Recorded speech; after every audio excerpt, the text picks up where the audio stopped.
Pio Marinaldo and sa gabos nag-aantabay sa PBND-CGV. Good morning, Tabi. Opo, Congressman, primero tabi, nakaabot naman sa informasyon mo itong so pahayag po ka nagkakapirang senadores na sarado sinda sa mga pagalantang ini manunungod sa pagbalo ko ta na niya tong mabukasan ang ekonomiya kan Pilipinas.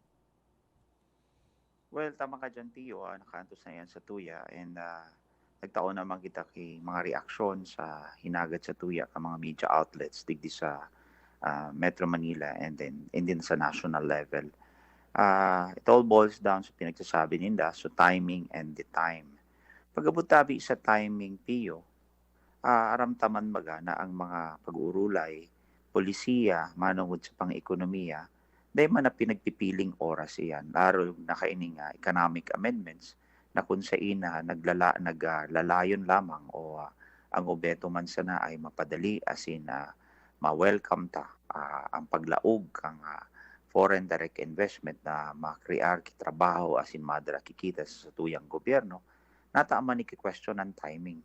It is always the right time to do the right thing. And the right thing really is to push for this meaningful economic amendments in the Constitution na kung saan haloy na ini, long overdue na ini, sabi nga ni ka mga eksperto, asin nagresulta sa kawaran o we call it foregone investment. Imbis na maglaog ang mga negosyanteng namumuhunang dayuhan digdi, nagre-resulta ini na maglipat o magpili kay ibang nasyon para duman sila magnegosyo. So, naging kulelat kita pag-abot sa pagpapalaog as in pag-inganyar ka mga foreign direct investor. Ini ang kamugtakan tangon yan. So, yan. So, timing, pinagtataramin na, pandemic. But, we can always say na ini nga ni katabangan as in solusyon sa pag-address sa problema na dinulot kang pandemic. Aram tabi ni Pio, ang pandemya pinalugmok ang satuyang ekonomiya. We speak of economic contraction in the first quarter of 2021 to 4.2% of the GDP growth. Kumbaga, negative growth kita, 4.2%. That resulted into closure of so many businesses. Nagsara sa mga negosyo. As in, dakulang nawaran kitrabaho. Ano ang obheto kang economic amendments? Ang obheto kang economic amendments na mag-create ki business environment na attractive sa foreign direct investor by easing or lifting those foreign equity limitations. Ang resulta kay ni, sabi nga ni Ambassador Babe Romualdez, ang ambassador to the US, sabi ninda, I have consulted so many Chamber of Commerce, including the American Chamber of Commerce, and they're very optimistic about the economic amendments because this is a disincentive or a constitutional impediment sa mga muyang magnegosyo sa Pilipinas na kung saan pagtitaraman na sinda hanggang 40% lang sa imong management control o pagsasadiri, then they are turned off. Minahanap na sa nasinda sa ibang nasyon, arogan Singapore, Malaysia, Indonesia, Vietnam, na much open ang sa tuyang ekonomiya. So, why would you question the timing? That the timing is always right to introduce economic reform, tabi. In the same way, tabi, Pio, simbagong ko man sa mga tataramon kang ibang senador na igwaman kitang mga leyes na pinagmumukna ngunyan para mas ma-address ang paglaog ng foreign direct investment. Tama po. In fact, pinagpasarta na to create being principally authored by Congressman Joey Salceda. But Kong Joey Salceda is one with me in saying that create is to provide tax incentives. Okay? We provide tax incentives to be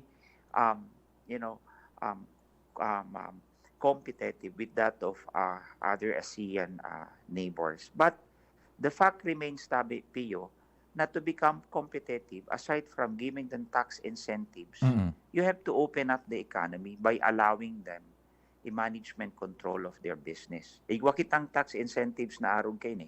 Igwa man sinang tax incentives na arog kayo ni, arog sa na pinag-iimponer sa Malaysia, Thailand, Indonesia, Vietnam, and Singapore. Pero, ang kakaiba duman sa mga nasyones na minensyonar ko, wala sindang foreign equity limitation. Kita igwa. Between us and those ASEAN neighbors na day nag-imponer kay foreign equity limitation, as in parehas man sa tax incentives na pinagtatao, dumana sinda manegosyo as compared digdi sa satuyang nasyon. The fact remains, Pio, is even if we pass so many kinds of tax incentives, so long as the constitutional impediment of limiting the foreign equity participation in our country is existent in the Constitution and remains, talagang liit ang maglalaog din sa tuya sa pagninegosyo. Iyo. Congressman, nagdadangog ako nin husay sa imong eksplanasyon. Supisyente ng maray. So, sa hiling nindo, ano ang rason na pwedeng makabukas kan isip kan mga senadores na ini, especially si Senador Riza Ontiveros, because he's the one who is propagating na this is not the right timing. Ano ang pwedeng rason pa na makapabukas daw kan kaisipan ninda? Si Congressman Joey, an economic stalwart, ika po, saro sa mga abogado, nag-adal ka na deliberasyones manungod dyan, sa mga international na economic forums, chambers, nagtataram na kaipuhanan na ini. Ano sa hiling mo tabi, Congressman, ang pwedeng makapabirik daw kan rason kan mga senador na ini? And ikaduang hapot tabi, kung dain nabibirik an sa indang rason na yan and they remain standing on their ground na dain ini pwede pag-urulayan, anon efekto ka ini sa satuya insofar itong sa mga existido na baga na ayusan naman ang nagnegosyo nagkakapital digdi sa satuya tabi, Congressman. Go ahead po. Well, Pio, to answer your question, siguro they cannot turn a blind eye. They sinda pwede magbuta-butahan duman sa empirical data presented to us by economic expert and international organizations such as the OECD, the World Bank, the IMF. Ini sa mga pag-aadal na kung saan haloy na pinag-aadalan as in iprinisenta sa tuya.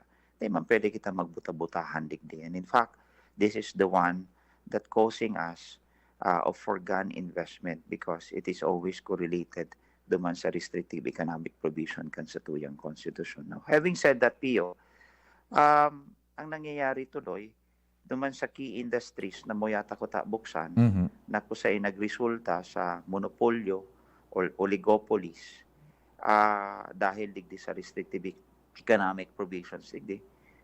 Siguro I will not be kumbaga I can easily say na nagiging protector sa lugod sinda kang monopolyo as in oligopolies duman sa mga key industries such as public utilities, telecoms, water, power, of course the exploration, development, and utilization of our natural resources. So this is the reality.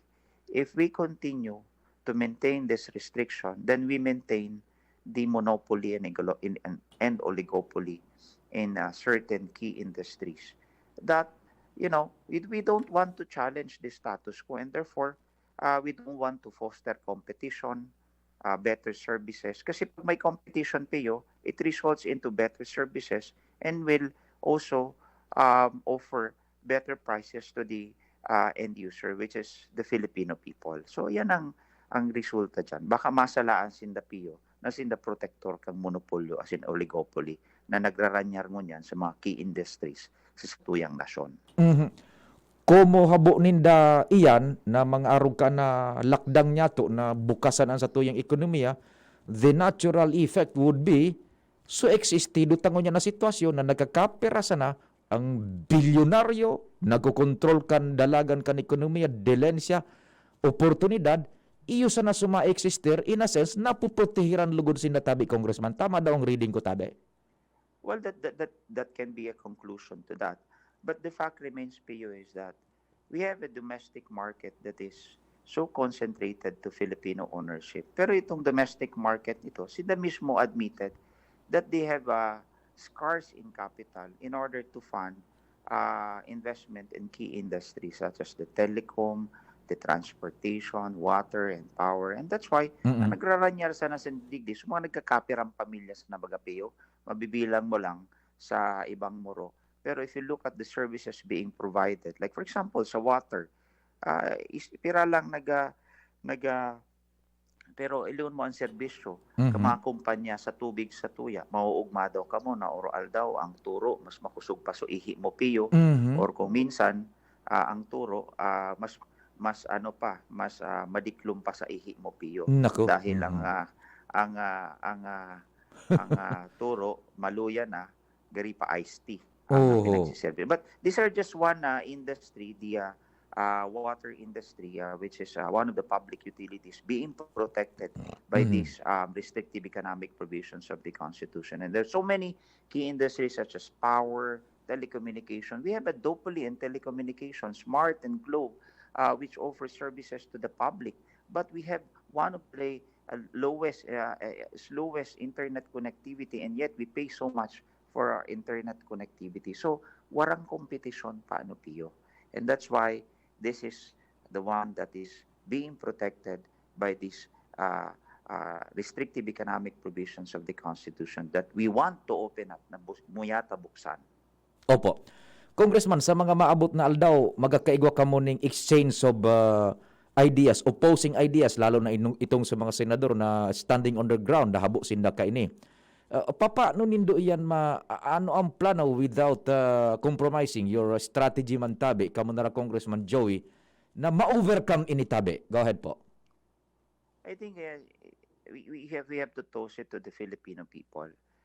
Siguro ang debate should continue in the House and in the Senate. Tapos na kami sa House. Sa Senate, I think they should give it a chance. They dapat ninda diktahan ang konseyo ni Padduman dahil at the end of the day, tabi Pio, it is the Filipino people who is the true owners of the Constitution. Ang taong bayan ang tagsadirikan sa tuyang Constitution. And that's why we couldn't propose anything in the House and the Senate when it comes to proposing amendment to the Constitution. But it is the Filipino people who has the power to ratify. Natamo man ipapagkait, natamo man i-deprive ini sa taong bayan na kung saan dapat sinda ang mag-aproba ka ini bako so mag-reject tulos-tulos kay ini. And that's why we gave it a chance sa House of Representatives for the past 34 years. This is a historic first sa House of Representatives wherein we surpassed the second reading, and tomorrow it will be put into a vote on third reading, and sure we will get the 3/4 vote para mas makapag-introducer kay economic amendments sa tuyang Constitution. Pio, this is long overdue, needed by our country, by our economy. Dapat tawan ni Kitsansa, dapat ang taong bayan ang mag-aproba kay ni. Congressman, kung ikaw ka pang gustong idagdag, may panahon ka, go ahead tabi. Well, Pio, salamat man sa gabos na pinagtataon nindong oportunidad sin oras na makapagpaliwanag kita sa mga pinagigiribot ang aktibidades tadig di sa House of Representatives. We will continue to actively participate in all the committee as well as legislative deliberations para mas makapag-mukna kita kisarong batas na kapakipakinabang bako sa mga kababayan tambi Bicolano kundi sa enterong nasyon. So salamat Pio and maray na aldaw tabi. Thank you so much, Congressman Pido Garbin Jr. Salamat sa oras.